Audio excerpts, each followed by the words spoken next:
Hello, the world. We are They Will Kill, a true crime podcast. I'm Courtney Eck. And I'm Sadie Eck, and we are sisters that want to tell you about lesser-known murders. Our cases are always compelling, maybe even a little scary, with just enough banter to keep it interesting. You can find us at theywillkill.com. Or anywhere you listen to podcasts. See you there. See ya!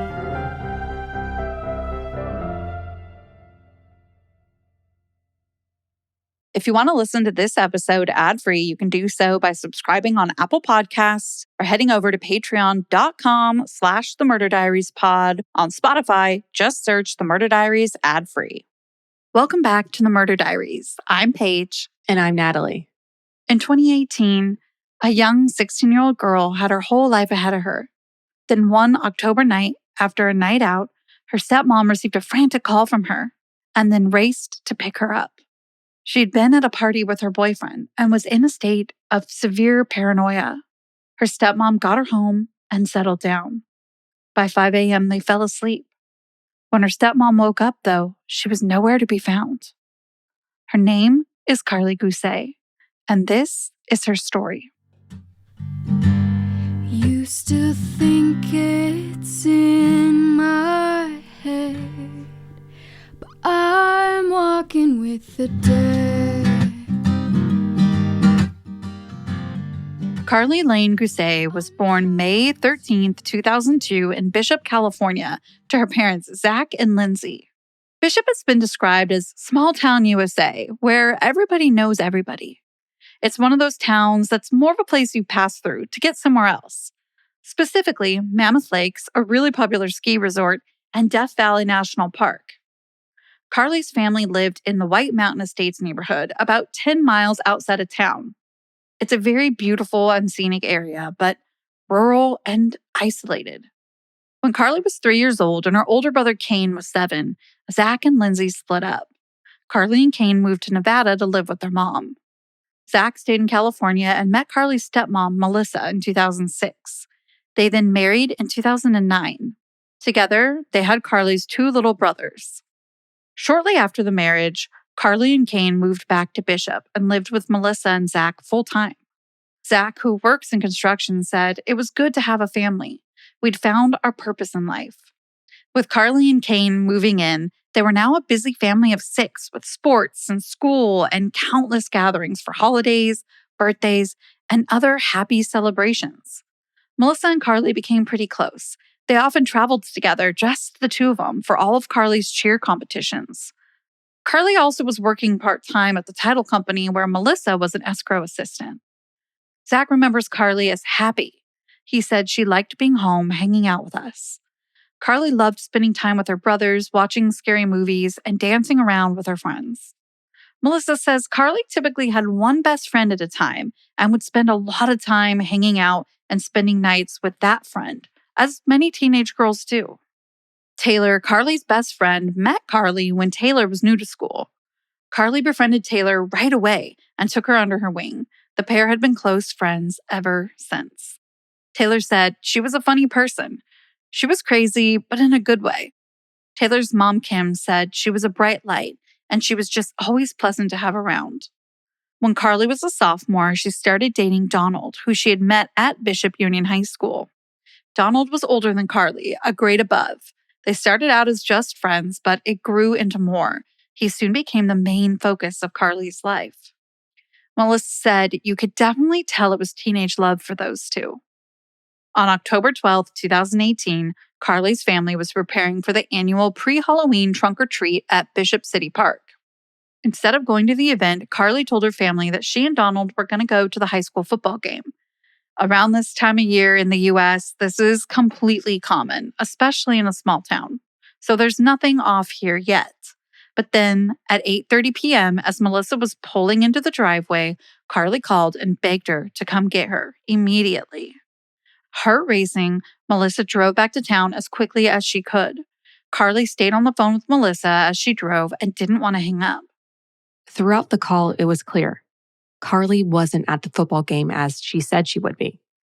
Melissa didn't hear any sounds in the background that you would expect to from a game. There was no cheering, no marching band playing, or even a PA announcer. Karlie told Melissa over the phone that she was, quote, running down Dixon, referring to Dixon Lane, a nearby street. Melissa turned down that same street, Dixon, and saw Karlie running down the road. Her cell phone flashlight appeared to be on. Melissa said she was really pale, looked like a ghost. Her pupils were really dilated. Karlie gets in the car, and Melissa got in the back seat with her. She gave her a hug and tried to calm her down to figure out what was going on. Karlie said, "I just want to go home. I'm really scared. I didn't go to the football game." She admitted that instead of going to the game, she smoked pot with Donald at a friend's house. The entire drive home, Karlie's paranoia continued. She kept asking Melissa to slow down because she was afraid the car was going to kill her. When Melissa got her home, Karlie asked, "Who is that?" when she saw her dad. Zach, recalling this evening, says there were no emergency signs with Karlie, just the paranoia. "I wasn't worried about her nodding out or anything like that." Essentially here, Zach and Melissa are believing Karlie that she's telling the truth, that she just smoked some weed, and they're thinking maybe she's just having a rough reaction to it, but overall, she's okay and she'll come out of this. Melissa eventually took Karlie into one of the bedrooms and laid down with her in hopes that she could help Karlie fall asleep so she could sleep off whatever it was in her system. If that didn't work, she planned to take her to the doctor in the morning. Zach checked in on them before going to bed. Nothing was amiss. On October 13th, 2018, at 5:45 a.m., Karlie was still awake, but she was much calmer. She was doodling in bed next to Melissa. By 6 a.m., Melissa had dozed off. She woke back up at 7:15, and Karlie was gone. Melissa panicked and began to search the house. Given what happened the night before, Melissa was panicked that she didn't know where Karlie was or what could have happened to her. She began searching the house, and she found the front door ajar. Zach was still asleep, but Melissa woke him up, and together they began to look for Karlie. She was nowhere to be found. Melissa got in her car and drove around the neighborhood trying to find her. Meanwhile, Zach called Karlie's cell phone, only to find it vibrating on the kitchen island in the same spot she had left it the night before. She had also left her glasses and cash behind. Zach said, "At that point, I started panicking." Zach jumped in his car and drove up to the highest point in the neighborhood that he could. He started frantically looking to see if he could see Karlie, quote, walking around the desert that surrounded their house. Something, anything, anywhere. Around 8 a.m., Melissa knocked on a neighbor's door and asked if he'd seen Karlie. The neighbor said he thought that he'd seen her and volunteered to hop on his motorcycle to drive into a nearby canyon to see if she was still on the road. After a quick look, that neighbor returned to tell Melissa that he didn't see Karlie. Quote, "I told her I didn't see anything, and she said, 'Well, thank you very much.' And that's about the last I heard of the whole thing." At this point, Melissa calls 911. Melissa, how old is your daughter? 16. What's her name? Karlie. How long has she been missing? I last saw her at 5:30 this morning, and then a neighbor saw her walking down the street at 6:30. Do you know what she was last wearing? Skinny jeans and sweater. Do you think she ran away or something? No.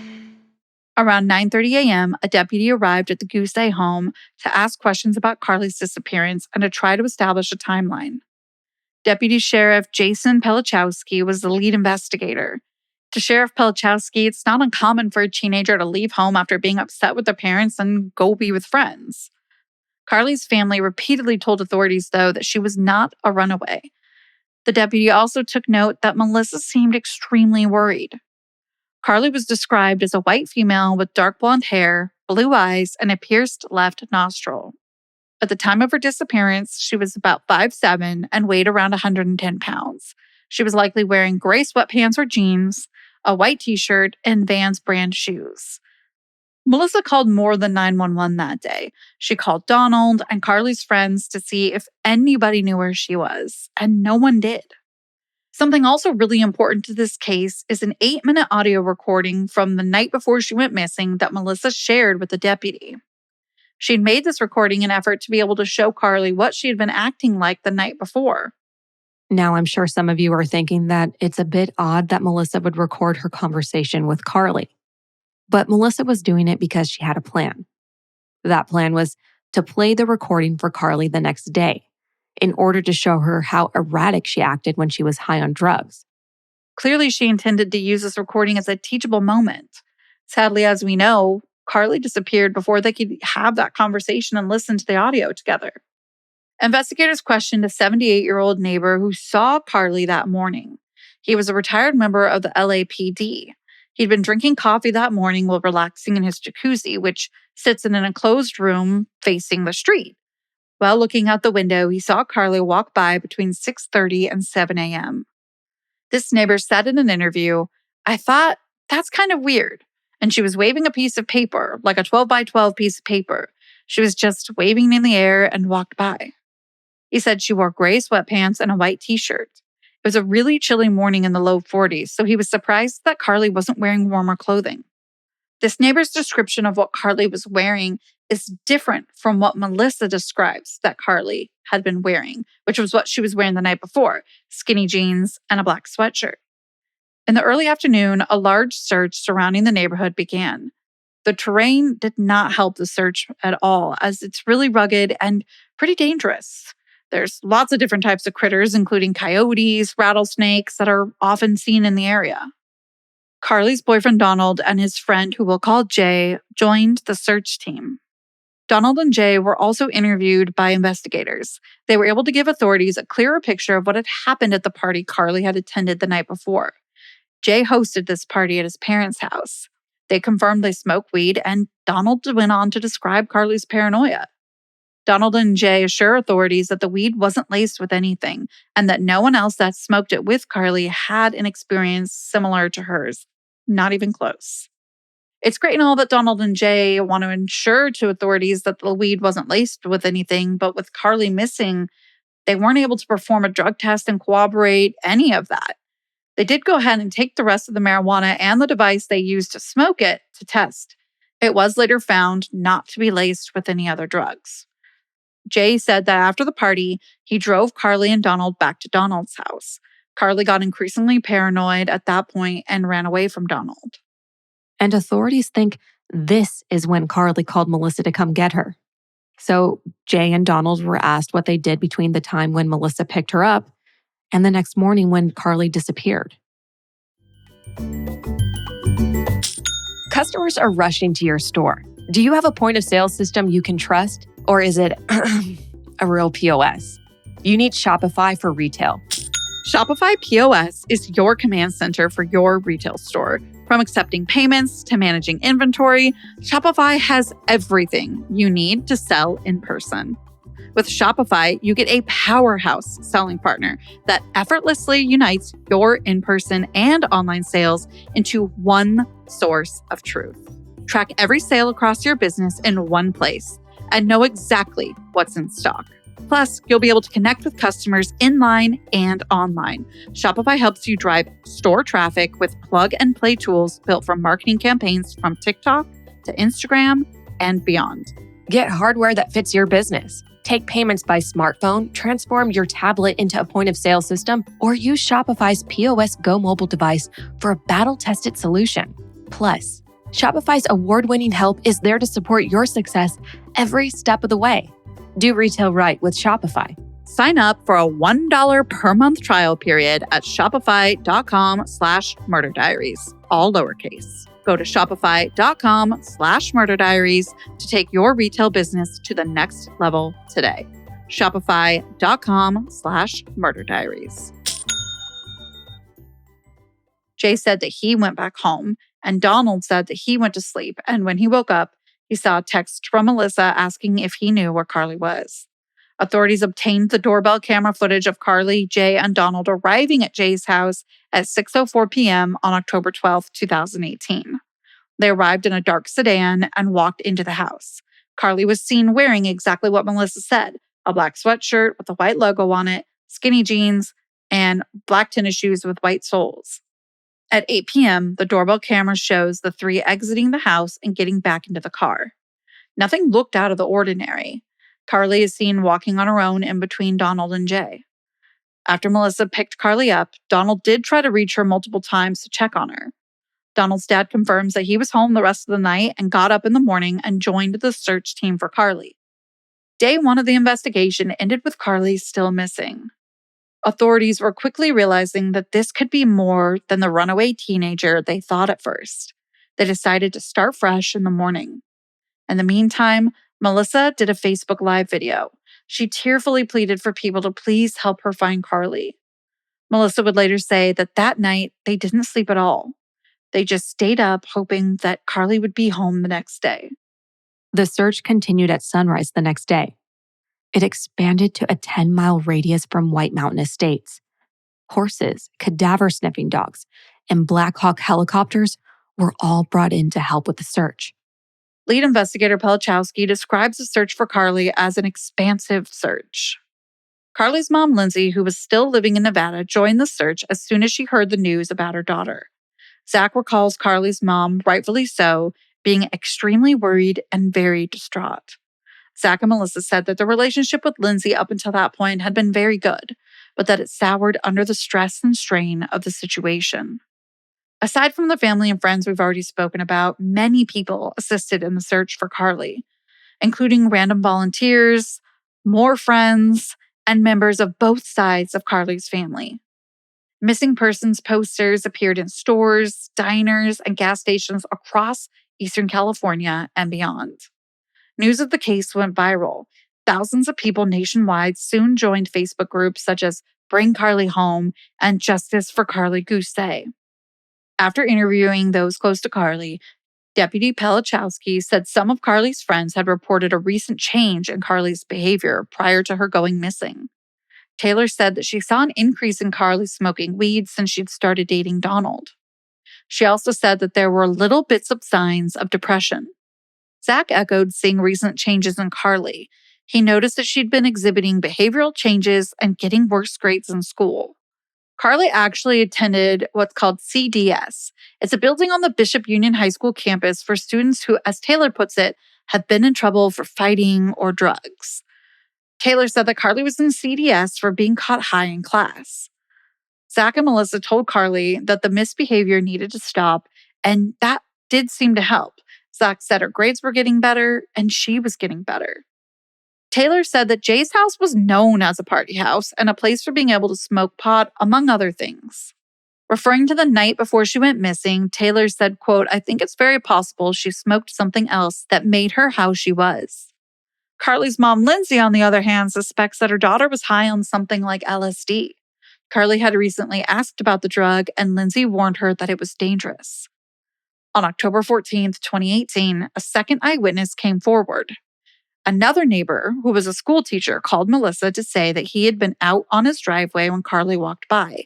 He saw her holding the same piece of paper the other neighbor did and was headed in the direction of Highway 6. In pure confidence, he says, "I know her, I saw her." The neighbor went on to tell an FBI special agent that he'd been in front of his house loading up his truck when he saw the young girl who matched Karlie's description walking down the street towards the mailboxes and out of view. He even mentions that he made eye contact with her. He went on to confirm again that she was wearing gray sweatpants, a white t-shirt, and holding that piece of paper. After that, a third eyewitness came forward, although they've never been named publicly. This neighbor reported seeing a young girl fitting Karlie's description, yet again in gray sweatpants and a white t-shirt, at the intersection of White Mountain Estates Road and Highway 6 around 7:15 to 7:20 a.m. This is exactly the same area where tracking dogs lost Karlie's scent during a search. Deputy Sheriff Pelachowski said that authorities think Karlie walked out of her home voluntarily, but what occurred after getting to that location, we don't know. Zach expresses that his worst-case scenario is that Karlie got into a car with somebody she didn't know. He went on to say, "Thinking about that was absolute horror for me and terror." Highway 6 is a really busy trucking route. North takes you to Nevada, and south leads you to the 395, which connects you to Southern California. Because of that, investigators also fear the possibility that Karlie was abducted, possibly for human trafficking.